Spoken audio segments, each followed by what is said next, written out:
اب جو مقام آ رہا ہے یہ 23ویں رکوع کے شروع میں، یہ ان چند مقامات میں سے قرآن کے جس میں کہ انبیاء اور رسولوں کے ناموں کا گلدستہ آیا ہے۔ مثلا یہاں آپ دیکھیں گے پے بپے بہت سے انبیاء اور رسول کا نام لیے گئے، پھر ان میں سے بعض کی جو اضافی اور شانیں ہیں ان کا بیان کیا گیا، اور پھر بڑی اہم آیت فلسفہ قرآن کے اعتبار سے آگے آئے گی کہ نبوت کا بنیادی مقصد کیا ہے۔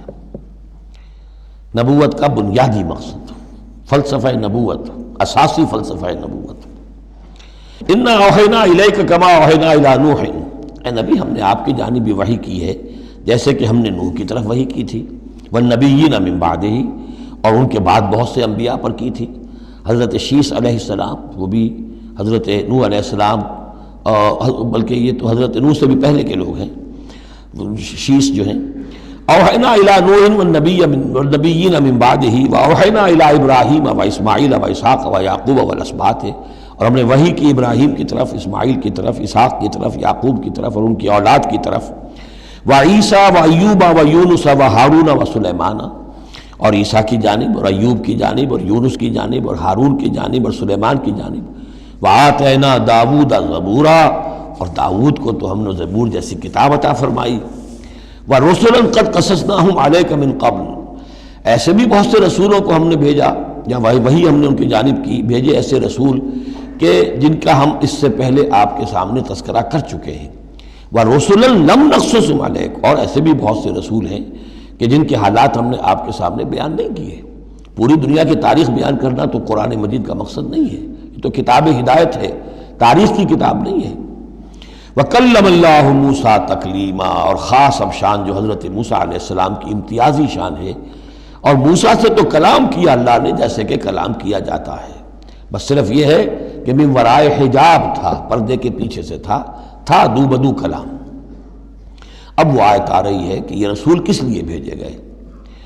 رسلا مبشرین و منذرین، یہ رسول بھیجے گئے بشارت دینے والے بنا کر اور خبردار کرنے والے بنا کر، لئلا یکون للناس علی اللہ حجۃ بعد الرسل، تاکہ نہ رہ جائے لوگوں کے حق میں، للناس لام نوٹ کیجئے، علی اللہ اللہ کے مقابلے میں کوئی حجت، کوئی دلیل رسولوں کے آنے کے بعد، وکان اللہ عزیزا حکیما، اور اللہ تعالیٰ زبردست ہے لیکن ساتھ ہی حکمت والا ہے۔ اب اس کو سمجھیے کہ جب ہم یہ کہتے ہیں کہ قیامت کے دن اللہ تعالیٰ حساب لے گا اور امتحان ہوگا، امتحان سے پھر نتائج نکلیں گے ہمارے کہ کون پاس ہوا کون فیل ہوا، لیکن امتحان لیا جاتا ہے کچھ پڑھا کر، کیا پڑھایا ہمیں، جانچا جاتا ہے کسی کو کچھ دے کر، کسی بچے کو آپ دیجئے 10 روپے، پھر آپ دیکھیے اس کا میلان طبع کیا ہے، ٹافی کی دکان کی طرف بھاگتا ہے یا کوئی کسی کتابوں کی دکان کی طرف بھاگتا ہے، پتہ چل جائے گا اس کا رجحان کیا ہے۔ کچھ دے کر آزماتے ہیں نا، کچھ پڑھا کر امتحان لیتے ہیں، تو ہمیں کیا پڑھایا ہے، کیا دیا ہے؟ اس میں ہے جو قرآن مجید کا بنیادی فلسفہ ہے کہ اللہ تعالیٰ نے انسان کو سمع، بصر، عقل، 3 بڑی چیزیں دی ہیں۔ پھر اللہ تعالیٰ نے انسان کے اندر روح ودیت کی اور نفس انسانی میں خیر اور شر کا علم ودیت کر دیا ہے۔ اب آئندہ کوئی وحی نہ آئے تب بھی ہر انسان جو ہے ان باتوں کی بنا پر اکاؤنٹیبل ہے۔ ہم نے تمہارے اندر تمیز رکھ دی تھی، یہ نیکی ہے یہ بدی ہے، تم بدی کی طرف کیوں گئے؟ تو گویا کہ کوئی نبی نہ آتا، کوئی کتاب نہ آتی، کوئی رسول نہ آتا، تب بھی اللہ تعالیٰ کی طرف سے محاسبہ ناحق نہیں تھا، اس لیے کہ وہ بنیادی چیزیں اللہ تعالیٰ دے چکا ہے۔ البتہ اتمام حجت کرتا ہے اللہ۔ اب یہ نوٹ کیجئے، حجت کیا ہے؟ حجت تو عقل ہے جو اللہ کو نے ہمیں دے رکھی ہے۔ ان السمع والبصر والفؤاد کل اولئک کان عنہ مسئولا، اس کی بنیاد پر مسئولیت ہے۔ اور یہ کہ نفس ونفس وما سواها فالہمها فجورها وتقواها، اس کے اندر نیکی اور بدی کی تمیز ودیت کر دی ہے، پھر تمہیں روح پھونکی ہے۔ ان سب چیزوں کی بنا پر تم اکاؤنٹیبل ہو، کوئی نبی آتا یا نہ آتا، یہ حجت اللہ کی تم پر قائم ہے۔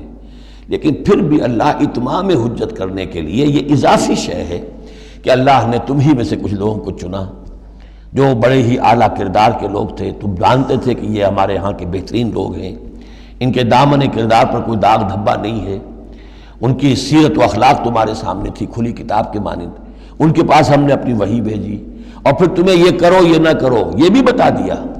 ایگزامینیشن میڈ ایزی بھی ہو گیا، تمہارے لیے اس امتحان کو ہم نے اتنا آسان کر دیا تاکہ اب کسی کے پاس کوئی عذر باقی نہ رہ جائے، کوئی جو ہے یہ پلیڈ نہ کر سکے کہ میں تو اگنورنس کے پلیڈ کرے کہ میں تو اگنورنٹ تھا، مجھے معلوم نہیں تھا۔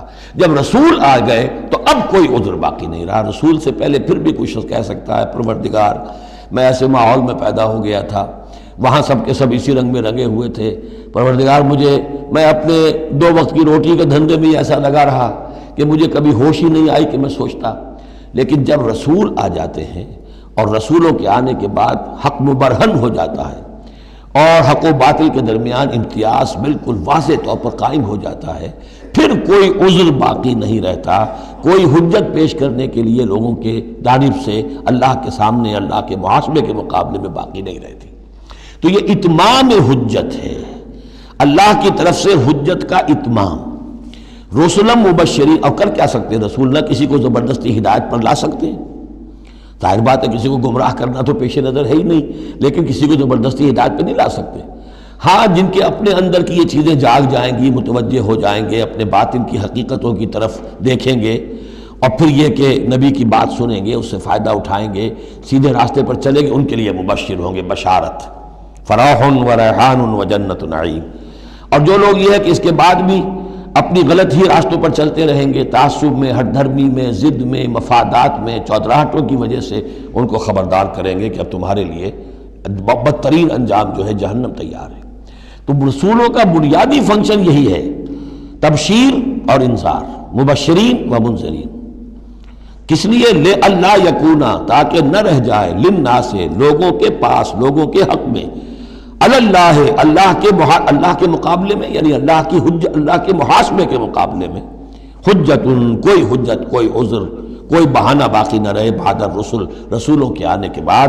وکان اللہ عزیز حکیمہ، اللہ عزیز ہے، بغیر رسولوں کے بھی محاسبہ کرے، اختیار اس کا مطلق ہے، حکیم ہے، اس نے یہ نظام بنایا ہے اپنے محاسبہ اخروی کے لیے۔ اب اس میں البتہ ایک بات اور نوٹ کر دیجئے، یہ بڑی تفصیل سے میں نے یہ چیزیں لکھی ہوئی ہیں اپنی ایک کتاب میں، نبی اکرم صلی اللہ علیہ وسلم کا مقصد بعثت، کہ ایک بنیادی مقصد رسالت کا وہ تو یہ ہے، اور ایک تکمیلی مقصد ہے رسالت کا جو محمد الرسول اللہ پر جا کر کامل ہوا ہے صلی اللہ علیہ وسلم، وہ ہے لِیُظْہِرَهُ عَلَى الدِّینِ كُلِّهِ۔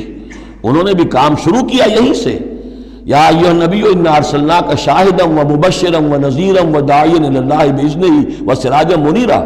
بنیادی حیثیت تو وہی آپ کی بھی وہی ہے، لیکن اس کے اوپر تکمیلی حیثیت کیا ہے؟ هو الذی ارسل رسولہ بالہدی ودین الحق لیظہرہ علی الدین کلہ۔ یہ آپ کی امتیازی شان ہے۔ لیکن اللہ یشہد بما انزل الیک انزلہ بعلمہ، اللہ تعالیٰ اس پر گواہ ہے کہ جو کچھ اس نے نازل کیا ہے نبی آپ کی طرف، وہ اس نے علم کیا ہے، اس نے نازل کیا اپنے علم سے۔ والملائکۃ، اور فرشتے اس پر گواہ ہیں، یشہدون۔ وکفیٰ باللہ شہیدا، اور ویسے تو اللہ تنہا بھی گواہ کے لیے، گواہ ہونے کے اعتبار سے کافی ہے۔ ان الذین کفروا وصدوا عن سبیل اللہ قد ضلوا ضلالا بعیدا۔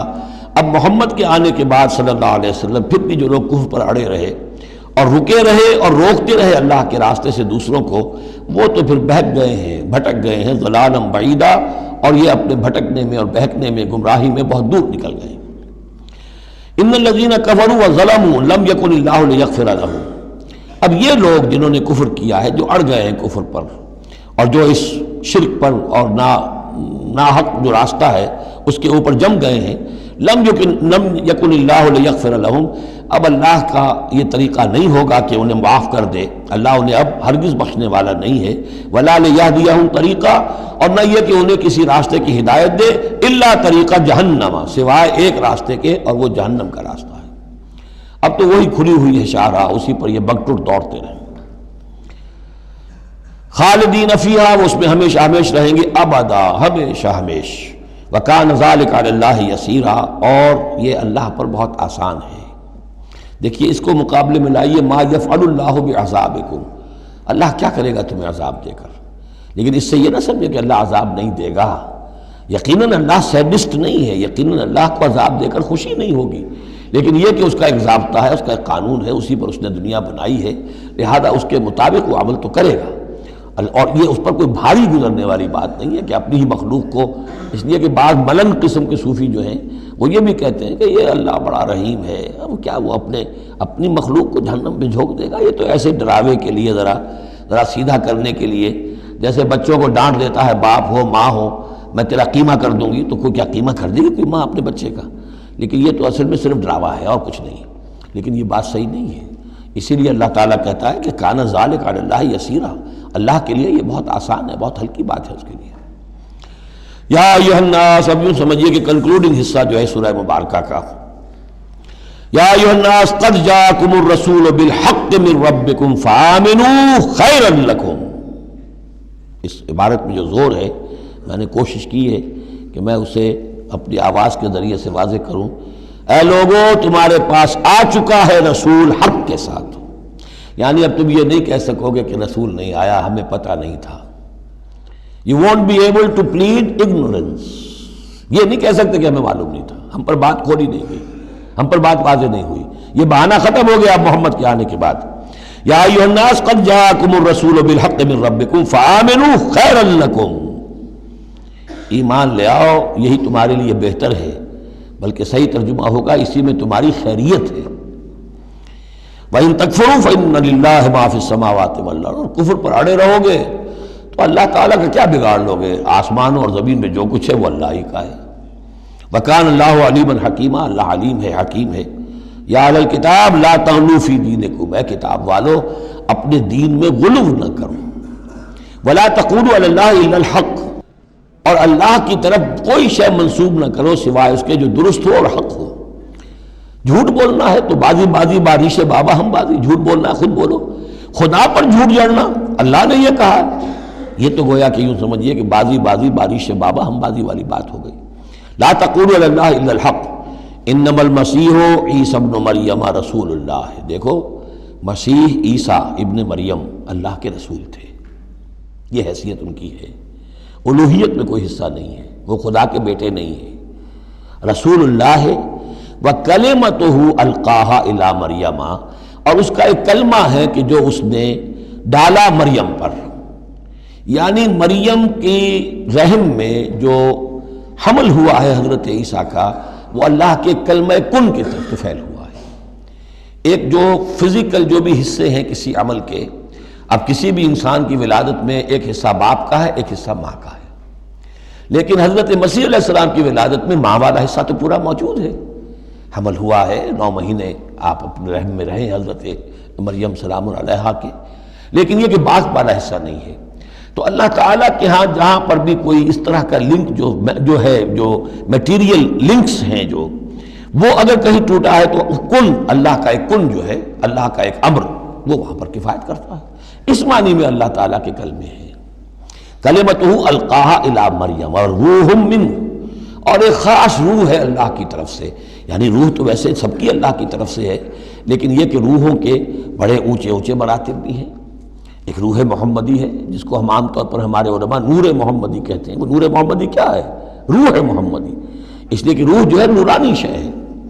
ملائکہ بھی نور سے پیدا ہوئے ہیں، اور انسانی جو ارواح ہے وہ بھی نور سے پیدا ہوئی ہیں، جنات نار سے پیدا ہوئے ہیں، حیوانات اور انسان کا بھی حیوانی جسم جو ہے یہ مٹی اور پانی سے پیدا ہوا ہے، سیدھی بات ہے۔ تو چونکہ ارواح جو نورانیاں ہیں تو وہ نور تو ہے، تو حضور کی نور، حضور کی روح اس کی اپنی شان ہے، حضرت عیسیٰ کی نور کا نور اور ان کی روح ان کی اپنی شان۔ روح من فآمنوا باللہ ورسولہ، پس ایمان لاؤ اللہ پر اور اس کے رسولوں پر۔ ولا تقولوا ثلاثہ، اور دیکھو تثلیث کا عقیدہ مت گھڑو، یہ نہ کہو کہ 3 ایک میں 3 3 میں ایک، الوہیت 3 میں ہو گئی، 3 اقنوم ہے۔ انتہوا خیرا لکم، باز آ جاؤ، اسی میں تمہاری خیریت ہے۔ انما اللہ الہ واحد، جان لو اللہ تو ایک ہی الہ واحد ہے، تنہا ہے۔ سبحانہ ان یکون لہ ولد، وہ پاک ہے اس سے کہ اس کے کوئی بیٹا ہوتا یا اولاد ہوتی۔ لہ ما فی السماوات و ما فی الارض، آسمانوں اور زمین میں جو کچھ ہے اسی کا ہے، اس کی ملکیت ہے۔ وکفی باللہ وکیلا، اور اللہ کافی ہے بطور کارساز۔